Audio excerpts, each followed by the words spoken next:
All right, we're going to do two reactions in one because Francis Ngannou won his fight in the PFL main event against Renan Ferreira in the first round in relatively easy fashion. And then we're going to break down the UFC Fight Night Vegas 99 full card. And I'm going to give my reaction to the card, which I believe was probably one of the worst quality cards of the entire year. Okay? I had terrible predictions for the card. It was still really dull and really boring. There wasn't even a KO, guys. We're talking about we're in really tough situations, okay?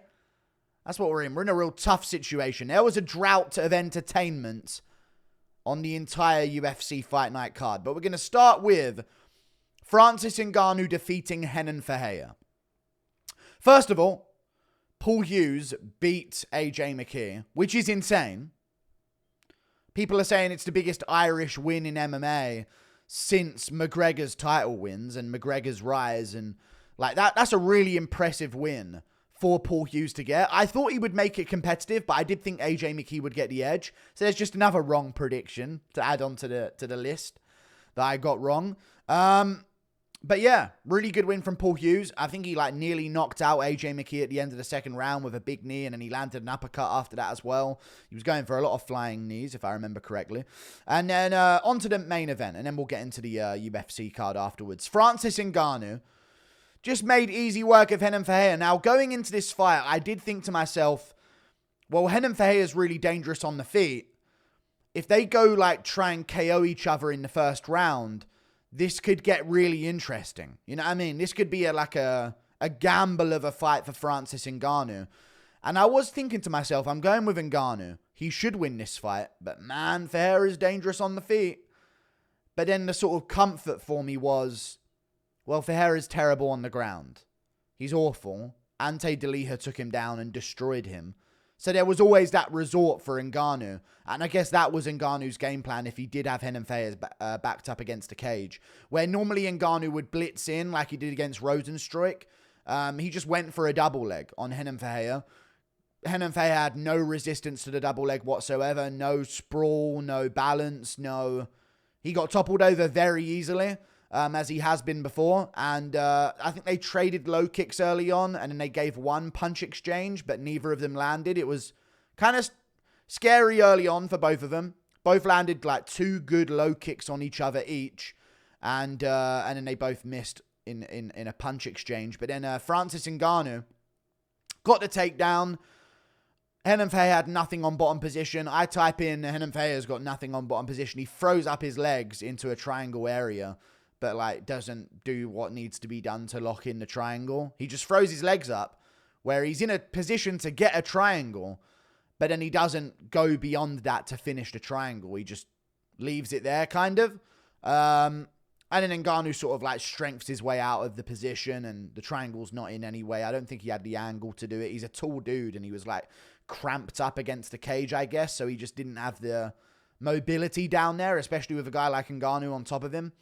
And then Renan Ferreira turns his back-ish, trying to get back up, and then just sort of lays there, blocking. And Ngannou just shovel punches over and over again on Renan Ferreira. The referee really could have stepped in before the 6 back-of-the-head shots that put away Renan Ferreira for good. I really thought we were going to be in for a worrying situation with Renan Ferreira. I was kind of worried for him afterwards because Ngannou was punching the side of his head and the guard of Ferreira, but the guard would get knocked away by a punch from Ngannou, and then he would punch again, it would land, and then Renan Ferreira would bring the guard back up. The fight could have been stopped from the side of the headshots, which were perfectly legal. And then the referee's just no, he's not dead yet. You must continue Ngannou until he is.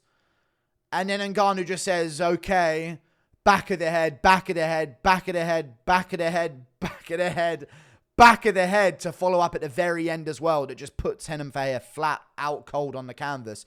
I have no idea why they did that. Why did he need to take those shots? It could have been stopped from the side of the headshots. But I get it. The block was there. Renan Ferreira did nothing. He had no urgency to get back up to his feet. maybe the first one had him rocked, and then the rest of them were just like bringing him back to and then out again and then back to and out again. And that's what the guard was. Who knows? But yeah, he just was on the ground and Ngannou got on top and he had no resistance to anything at all. No get up, no. Threw his legs up, didn't work, rolled over to his side, turned his back-ish to his side and just had no urgency to get back up to his feet. So Ngannou put him away. First round TKO. Expected Ngannou win, but I was kind of hoping for a stand-up fight between the two of them. But Ngannou showed, hey, easy thing to do. You know, he probably watched former fights of Renan and Ferreira and thought, listen, I could gamble a fight with him on the feet where I'll probably win. But he could catch me because that's his world. He's a striker. Or I could just do what Ardelean did and just take him down and destroy him because he kind of got exposed there before. So, Ngannou's thinking game plan wise. This ain't the guy that fought Rosenstruik, you know. This ain't the guy that fought over him. This is game planning Ngannou we've got here. Okay, he's taking things a little more serious. Not just looking for a nasty KO. He's looking for wins. And it was a good TKO win from Francis Ngannou. We can now move on to the UFC card. I did terrible on picks. I think I went like 2-8 on picks. Really disastrous stuff. And the card overall was just awful. No highlight on it. Let's start with Austen Lane versus Robelis Despaingne. Robelis Despaingne. Little bit of a Renan Ferreira performance here. But Austen Lane wasn't Ngannou, so he got to make it to the decision rather than being destroyed in the first round. The guy just doesn't have the takedown defense for this game. And even on the feet, there was a round in round 2 where they were on the feet swinging and Lane was taking his shots and landing them back. And he had a good round, I believe. I mean, what was the round that he had a decent round in? Was it round 2? It wasn't a decent round, though. He looked awful. Like, first round, he got taken down, I believe, twice. And that sort of like just burned him out for the second round. But he did kind of get back up towards the end, but didn't really do anything with it. He just kind of sort of encroaches in with his hands wide and his stance even wider and then does nothing, but just encroaches towards you menacingly, basically, is Robelis Despaigne's game. I really think any athletic person can get to the UFC heavyweight division. It's just if you're going to go beyond that, you got to kind of be good as well. You can't just be athletic. So in round 2, he did put up a bit of a fight. And then in round 3, he ended the round being mounted by Austen Lane and taken down again. And just a disastrous performance by Robelis Despaingne. Like, the urgency was not there on the feet. Can I be real? I would not be surprised if this Apex card, for some reason, they just dragged it up into the air 1,000 feet above sea level because it felt like we were at Salt Lake City. Like, and even the Salt Lake City card, we didn't have people gassing out like this. It felt like this Apex card was at altitude. And I have no idea. It was honestly really shocking. Austen Lane gets the win, though. Good for him. Melissa Martinez versus Alice Ardelean. Now, I thought Alice Ardelean actually won the fight. I picked her to win. However, they should have given Melissa Martinez the win. This is the situation. So Alice Ardelean outstrikes her in the first two rounds. Doesn't really get anything in terms of a takedown. I thought she was going to shoot more. She only shot 1 takedown in this fight. It's that was the weakness of Melissa Martinez, was her grappling. But even on the feet, Alice Ardelean was putting out more volume. She outlanded her in round 1, outlanded her in round 2. And all judges gave it to Melissa Martinez 30-27. Maybe it was closer than I thought. Maybe Martinez was landing the better shots. I think she was. I think she even cut open Alice Ardelean at one point. So I get it, visible damage. But there was 2 close rounds. And I thought, oh, this could go to her. While I was like skimming through it at 2 times speed, by the way. Just to keep you up to date. And in round 3, Melissa Martinez lands a body shot. And I guess the ref was like, ooh, right in her dick. And then over she goes. Because he thought it was a groin shot. And we don't normally see fights halted for groin shots in women's MMA. But yeah, Melissa Martinez just punted her in the body with a kick and hurt her to the body. The fight should have been called off. I don't know why the referee can't make that call and the UFC can't make that call because you watch the replay, check if it's a groin shot. The referee's in the cage looking. Ardelean's on the ground holding her stomach. Or her groin, actually. She started pretending to hold her groin and being like, on the canvas. And then they look up at the monitor and they see, oh, it wasn't a groin shot at all. It didn't even go anywhere near it. It landed right to the body. They should have just called off the fight. But no, they restart the fight. They make it happen again. And then, I guess, Melissa Martinez gets the decision. So good for her. I thought Ardelean could win. But, hey, even though she outlanded her every round, I'm glad Melissa Martinez got the win because that is a finish victory by body shot TKO anyway. So, good job. We move on. Elise Reed versus Jessica Penne. I went with Jessica Penne, thinking she would be able to get some takedowns. She got one. She got some control, but she failed 12 of them. I should have gone with Elise Reed. She outboxed the hell out of Jessica Penne. But round 1 was a really good round for Jessica Penne. I thought, oh, this will continue. And then Reed just started boxing very well in the later rounds, getting her timing down, and Penne's trash. We move on. Joselyne Edwards versus Tamires Vidal. God, I'm actually glad I missed these 3 in a row, but I watched it back. Joselyne Edwards working her grappling. Vidal had moments on top, but Joselyne Edwards would get top position with submission attempts. Got the rear naked choke in the 3rd round over Tamires Vidal. Just to out-grappled her in moments. Didn't spend a lot of time on top, but would get a takedown towards the end of the round at times. And then round 3, she got the takedown, got the rear naked choke, and choked out Tamires Vidal. I got that one correct. Joselyne Edwards gets the win by submission. Good job to her. We move on. Brad Katona, that was like the finish of the card, other than Hernandez, who kind of got a finish just because, even though, well, I'll get to it. This was a good fight. Brad Katona versus Gene Matsumoto. Katona could have won, to be fair to him. He could have actually won the fight, but I feel like Matsumoto was landing the ooh and ah shots of the fight. But I get, Katona was the more efficient guy out of the two of them. Like, Matsumoto was missing quite a bit of his shots, but he was also landing the better shots throughout the fight. Like, he was stinging Katona with a big punch to the head. Katona kept chopping low early on. Both of them were. And then as Katona would go for a low kick, Matsumoto just sort of lunge in with a straight right and, sting his head back a little bit. He did that a few times in the 1st round, even though Katona outlanded him. And it was just Katona getting takedowns, Matsumoto getting back up, Matsumoto trying to take down at the end of the 1st, failing it, and not really getting his own way with the grappling, but stuffing quite a few of Brad Katona's and getting worked up against the cage in moments as well. So it was a good first 2 rounds of the fight, though. Round 2 got amped. Like, it was a sick round. And the fight could have gone to Katona, but Gene Matsumoto gets the decision. I think Katona's face damage is probably what the judges were looking at there, but he arguably landed more and more efficiently as the rounds went on. So yeah, not the performance we expected from Gene Matsumoto, but he gets the win, I guess, nevertheless, unanimously. Was expecting a split. We move on. Matheus Nicolau versus Assu Almabayev. Really shit fight.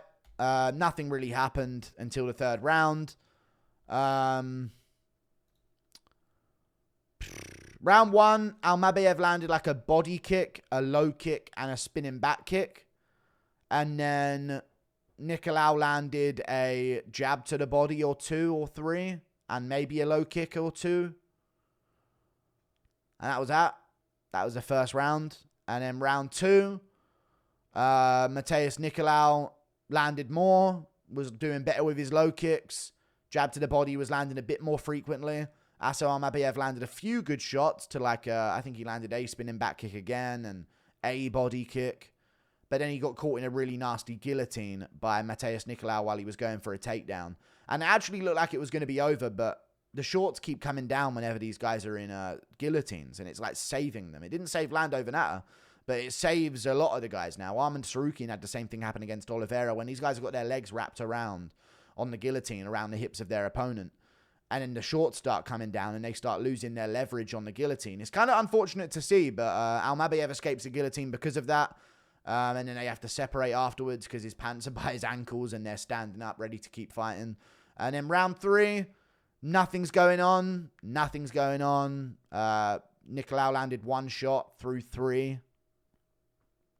Almabayev landed 7 of 11 that he went for, and a lot of them were some shots of ground and pound at the end. Nothing's happening. Failed takedown from Almabayev. Then he catches. I thought he caught Nicolau with an uppercut, but he actually missed the uppercut and then landed a shot that sort of wrapped around and hit the back of Nicolau's head. And he kind of went down from that, and it was a knockdown. So he won the 3rd. So it's that fight. We move on. Darren Elkins versus Daniel Pineda. I went with Daniel Pineda because it's Darren Elkins in 2024.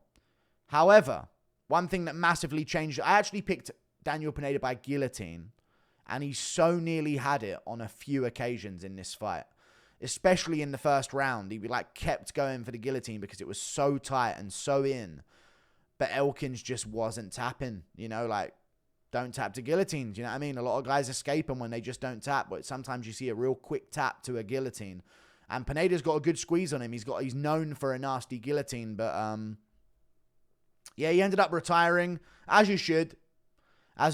This got fight of the night. I completely disagree with that. I thought there were better fights. Only 1 performance bonus was given out the entire card. That's crazy. I would have imagined Johnson Mudaerji was the best fight on the card. Round 2 was a really fun round, I thought. But, oh well. Pineda won the first round, did more damage, ended up on top at the end and was landing some good shots, I believe. Maybe. Yeah.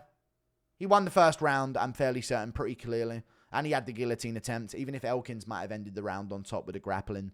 And then round 2, same thing. He's trying these guillotines. They're not really working too often for him, but he's reversing some position and he's going in and landing good shots on the feet, but Elkins is just wearing him against a cage and kneeing him to the body and punching in the clinch and ending up on top in some of the scrambles because Pineda keeps going for the same guillotine that isn't working for him and pulling himself on bottom position and then just letting go of it, and now he's on bottom for the rest of the round. So really not good for Daniel Pineda. And then round 3, Elkins is landing better shots on the feet. Pineda's landing some, and Pineda just pulls the guillotine again.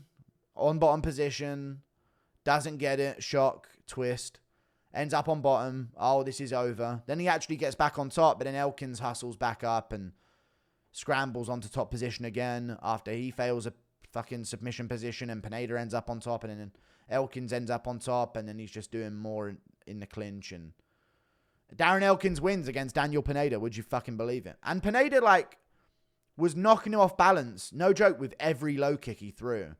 And then he just wouldn't throw another low kick.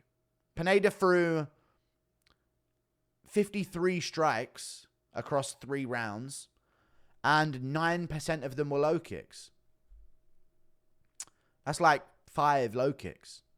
And every time he threw one, Elkins would go completely off balance. He had no strength in his legs in the fight. And he just didn't throw him. I don't know. It was a weird fight. But one thing that changed the whole situation of the fight was when they ended up in the initial scramble where Pineda got the guillotine attempt that was really good, Elkins landed a cuffing right hand on his eye, and his whole eye nearly swole shut for the rest of the fight. So that can't help, of course. We move on to another fight up the card. Jake Hadley versus Cameron Smotherman. This fight was kind of fun-ish. It was busy on the feet, but no big moment happened. Smotherman was pressuring forward. Hadley was just giving up ground in the fight. I guess he was trying to chew up the inside low kick. And he was chewing up the inside low kick early on in the fight, but it just didn't seem like it was enough. And Smotherman would just move forward and throw. And even if they weren't landing clean, he was staying busy. And he was landing a lot to the body on Hadley in the fight, because Hadley does this thing where he Poirier guards while moving backwards. And he lifts up that lead elbow. And then Smotherman was just like, oh, I'm just going to go straight left to the body as you do that, because your body's open. And I'm thinking, okay, Hadley's backing up the whole time, but there's a strategy here. This is what I was coping with. This is an easy win for Jake Hadley. He's going to win this one. He's landing the inside low kicks. Some of them was taking it well. Some of them weren't landing too good. And I'm thinking, okay, well, Hadley's backing up the whole time. Eventually, he's going to blast a double leg takedown and stop this pressure from Cameron Smotherman.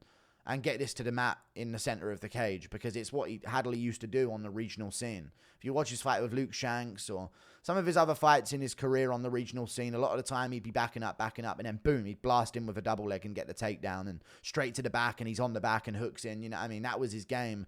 And even on the Contender Series, the moment he started to offensively wrestle, he got the back, he choked out Mitch Raposo. Like, he has that ability. But for this one, he just backed up, threw inside low kicks, kept backing up, never stood his ground, chucked 1-2s, and then chucked a jab left hook. And they landed at times, and in round 3, he actually wobbled Smotherman a few times with that left hook, but then he just smiled and didn't do anything with it, probably thinking he might have won the fight, I guess, on decision. But yeah, Smotherman was just being busier than him, landing to the body a lot. And that was the majority of the work that was done in the fight, the body work from Cameron Smotherman. Hadley was landing as well. Maybe you thought, oh, I'll KO this guy.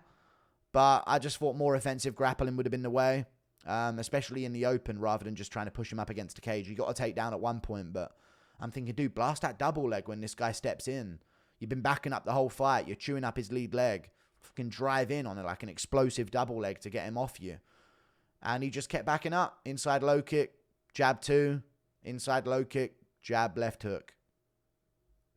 Whole fight long. Good job, Cameron Smotherman, for winning the fight, though. Good job. We move on. Charles Johnson versus Mudaerji. This was probably the best fight on the card, but I thought it was a robbery.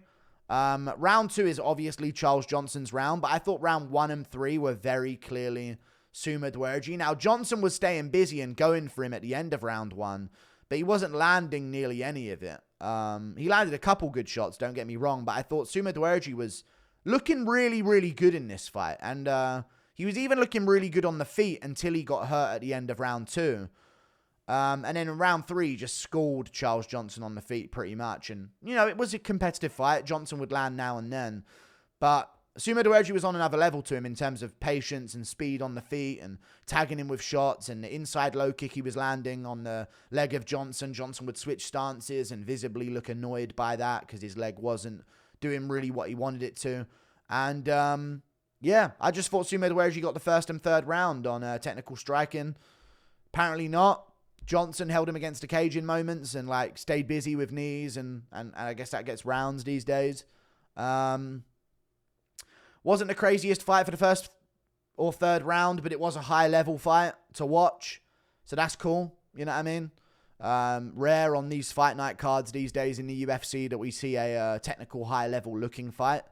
Flyweight seem to always deliver that, so I'm glad the division wasn't gone. Can you imagine if they cut the flyweight division, how bad some of these cards would be? Because the flyweights have just been saving every single card. This was actually a fight I got right, and I thought it was a robbery. So yeah, they gave it unanimous, Johnson. Round 2 was actually a great round, though. I thought if anyone got fighted tonight, it should have been this one. Johnson hurt him, just as I was saying Johnson don't have nothing for him on the feet, and everyone in chat was saying he's whiffing every punch. He cracks Mudaerji with a good shot as Mudaerji just loses patience and just starts looking away from him. And then he starts following up, hurts him against the cage. Looks like it's going to be a finish. But then Mudaerji pulls off this crazy go for a leg, end up on top, get a triangle nearly locked in. Looked like the triangle was done, then he loses it. Crazy exchange at the end of the second round. And then that was it. Really. That was kind of it. But first and third round, I thought Mudaerji outstruck him very clearly and made him miss a bunch. And kind of made him look like a fool on the feet. But Johnson stayed busy, kept the pressure on. And I guess that's big. So yeah, maybe round 1 was too close for it to come down to the finer details, and they just went with the guy that was pressuring and looking more aggressive at the end of the bell. So yeah, Johnson won. Ranked opponent next, I guess. We move on. Rob Font versus Kyler Phillips. So I picked Kyler Phillips. I said he would be able to out-grapple Rob Font in this fight. And in round 1, he did. Round 1, he absolutely did. And it wasn't a crazy round 1. This is very important to note, which is why I think that this fight card might have been at altitude for no reason. Round 1, Kyler Phillips immediately gets a takedown on Rob Font. Gets him down, gets into side control, and then just keeps him there for the whole round. He keeps Rob Font down for pretty much the entire round until the last 30 seconds of the round. Dominates it. Keeps him down. Font has no answer on the ground. He's inside control on Rob Font. He's kneeing the body. He's landing the elbows and little sneaky shots here and there that he's going for. Not too busy, but he's like pinning the arm and making it look like he's doing busy work. And he's not really exerting much energy to keep this position because Font wasn't giving too much resistance. And he was just kind of laying on top of Rob Font in round 1, not really doing much. And in round 2 and 3. Now, this is very important to note because Kyler Phillips, before this fight, looked like one of the best bantamweights on the planet. And that is not an over-exaggeration. He did great against Tony Barcelos. I know a while ago he had that stinker against Paiva where he went for like a 10-7 round in the first and then kind of gassed as it went on. But I was confident that he'd just be able to hold down Rob Font in this fight. But against Pedro Munoz, dude schooled Pedro Munoz. That's difficult to do. A lot of people make it close with him. And then he schooled, beat up on Marcelo Rojo, finished him in the 3rd round. And then he kind of exposed Song Yadong in moments, mixing in the striking and getting good blast double legs off and getting Song Yadong down. And this was when Song Yadong went on to stuff all of them against Sandhagen and looked great in his takedown defense. And I'm thinking, oh my God, this Kyler Phillips guy is going to be the future of the bantamweight division. I think a lot of people were because he was a big favorite and a lot of people had money on him. In round 2 and 3, he became the shittest fighter in the world. He backpedaled the whole fight. Never committed with anything that he threw. Didn't have a game plan. Font pressured him, and great job, Font. He pressured forward and landed good shots, and the uppercut was there for him, and he would like take a few weak shit blows from Kyler Phillips and then land a big uppercut afterwards. Like, Font is tanking shots and then landing afterwards. This is the Phillips that we're talking about here. And Font would like pressure him and get a body lock against the cage and drag him down and stuff like that. And Phillips just had nothing for him. Got a takedown at one point later in the fight, I think in the 3rd round. And then Font got right back up. And yeah, Phillips just had absolutely no cardio after the first. And it wasn't a crazy first round. He got a takedown early with relative ease. Ended up on top. Didn't have to do all that much. Didn't empty the gas tank looking for a finish. Didn't squeeze his arms out going for multiple submissions. It was a 10-9 round. It was actually a pretty dull round of him just laying there like Brendan Allen over Nasruddin Imavov. And he completely gassed and had nothing, threw nothing with conviction, nothing with skill. Just backed up, ran away whenever Font came forward. And yeah, awful performance from Kyler Phillips. Fraud checked 100%. Don't know what was in his system before because this is a guy who's tested positive for PEDs before. So maybe this is the new Phillips that we're going to have to get used to. But yeah, he looked awful. Rob Font looked good though. He pressured and his boxing was good. So good job to Rob Font. But yeah, Phillips just turned into the shittest fighter walking the planet Earth. But we'll get to that actually because he was outdone in the main event. Anthony Hernandez versus Michel Pereira. I went with Michel Pereira because my theory was he will be able to hurt Anthony Hernandez to the body. And in the first round, he did. He hurt Anthony Hernandez to the body. And he actually had Anthony Hernandez in a bit of trouble early. Didn't last too long. But my theory was he's going to be night and day different speed to him on the feet. He's got way more power than Hernandez. He's way more explosive. He can cause way much more damage. And he's going to be able to do that for about 2 rounds before Hernandez's pace may take over. Or at least a round and a half. When I tell you, first of all, Anthony Hernandez, good win. TKO in the 5th out of pity for Pereira. It wasn't like, oh my God, they've got to stop this. He's out. It was just like, okay, we can't let this go on for another round. Pereira's getting like dog walked here. He's not putting up resistance on the ground. So Hernandez won. He shot 29 takedowns, got 10 of them. Got a lot of them stuffed early. But when I tell you, Michel Pereira threw a nasty, mean body kick early. Hurt Hernandez a bit, who backed up. Then he went after him, ripped body shots on him, and then threw like a shot over the top and another body shot. That is the extent of what Pereira did in this fight. He was on the feet with Hernandez for like the vast majority of the 1st and 2nd round. And he just had absolutely nothing in his shots. He threw an exchange and completely gassed out. Great win by Hernandez. I know I picked Pereira. I wish I would have had good picks this card so I could say how shit it was without backlash, because that's the problem, right? I can't say the card is dog shit and say all the fighters are such low-level dog shit because my ones that I picked lost. I wish I would have picked right so I could have everyone on my team here, because even though everyone knows I'm right, I got called out for being biased because, oh, you're just salty that you were wrong. I'm wrong most cards these days. UFC's been making 0 cents. I'm not saying this made 0 cents. Hernandez was always going to take over as the fight went on. But Pereira had one exchange of cardio. Gaziev had better cardio. I'm making real statements. Derek Lewis has better cardio. Michel Pereira has been doing MMA for God knows how long. And I know people are saying, but dude, look at the way he looked against Nico Price at one point. Looked tired in that 3rd round. And I was thinking, yeah, okay. You know, and there was warning signs for sure. But then I was thinking, okay, but now he's moved up to middleweight. He's got crazy power. Weight cut's not as bad for him.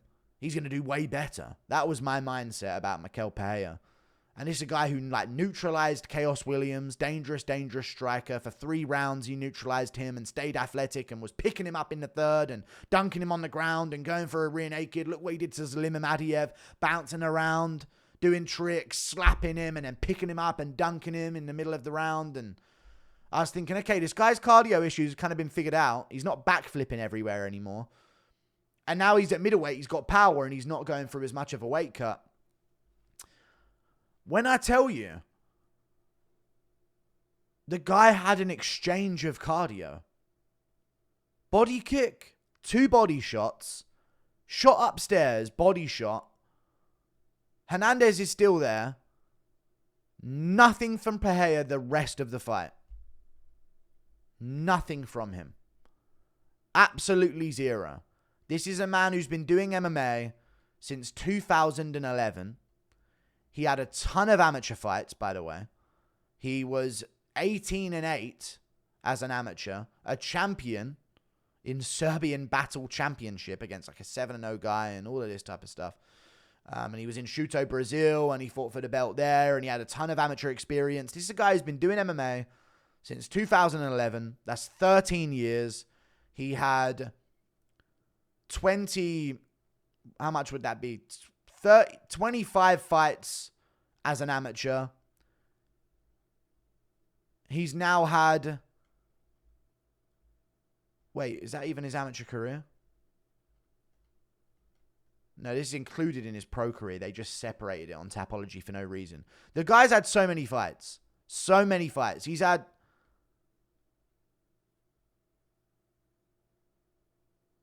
42 fights. 13 years.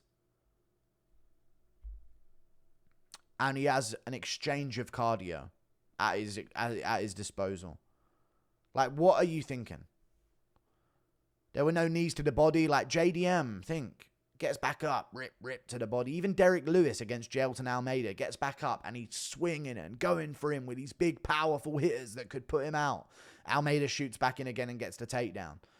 Hernandez did great. Good job, Hernandez. But I was so disappointed in Kyler Phillips and in Michel Pereira, because to me it was like, wow, these are the top guys in the world. And this is what's happening. Phillips had no answer. No fucking gas tank for more than 5 minutes. He's the younger, more youthful guy. Less miles on the clock. And he just shits the bed. No cardio whatsoever. Looking for a top 10 position at bantamweight. A real high skill division. Then we talk about the Michel Pereira fight. They're competing to see who's going to get a top 10 opponent next.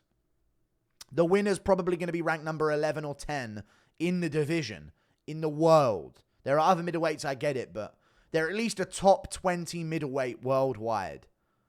He's got an exchange of cardio. An embarrassment to sports worldwide. We can't keep calling these guys the top level athletes that they are. They're not. Some of them are just trying, and some of them just don't seem to be. Hernandez, good on him. Wicked gas tank. Not much power. Should have arguably got a finish sooner, but a great performance nevertheless against a dangerous guy. And he, toughed out a body shot that looked like it might have hurt him early on. But it just feels like sometimes some fighters just aren't trying or aren't training. And they're just showing up. And then other fighters are. And that's kind of what this was. I thought I'd get a round and a half of Pereira being fast, dangerous, and explosive on the feet. Which we have seen from him before. But he had an exchange of cardio. And I'm not exaggerating. I don't know what happened. Maybe we'll hear something that happened in the build-up. Well done, Anthony Hernandez pickers. I wanted to, but I was like, man, I can just see like this is too long on the feet that he's going to be with Anthony Hernandez, and he's going to be dangerous for at least 2 rounds, and those 2 rounds are a lot of time to get a finish. I did not expect him to have 20 seconds of cardio, and then everything he threw after that was a flailing arm punch or a weak-ass knee that didn't really do anything. Yeah, shocking. Like and subscribe. Thank you for watching. Goodbye.